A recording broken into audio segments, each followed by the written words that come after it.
I'd like to spend a minute or two discussing the difference between UK English and American English.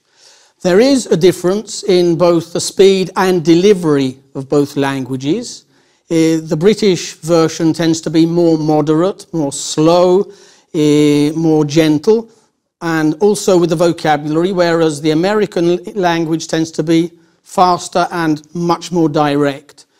This is not true, of course, in the southern states of America, such as Texas, and I remember a wonderful story of the famous British actor Sir Michael Caine, who, because he's a great Cockney actor, actually got a lot of requests to play American parts in American films, and he had to play a Texan rancher.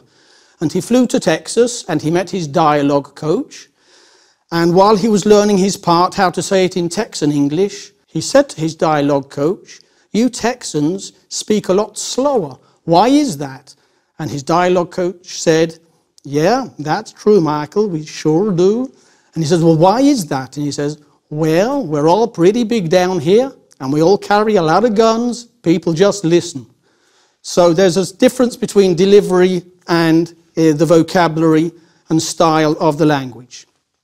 Of course, what most of you are aware of is the difference in the language. So in a restaurant, I will ask for the bill in London. An American, of course, will ask for the check. I fill my car at a petrol station. An American will fill his car at a gas station. If I have a headache, I'll go to the chemist or pharmacy. An American, of course, will go to the drugstore. Drugs in English are heroin. Narcotics in American are heroin. One that is very important for you to remember, if you smoke, the British slang for cigarettes is a fag. Unfortunately, in America, a fag is a homosexual. So if you're doing business in Chicago and you meet your connection and you tell him you've just had 5 fags this morning, there's going to be a lot of confusion. There's also a difference in the way we count. I say 250, Americans say 250.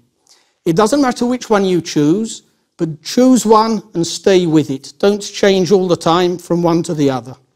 And one last thing, there's no excuse for bad grammar. I hear a lot of people who say something in incredibly bad grammar and then tell me, "Oh, well, that's American English."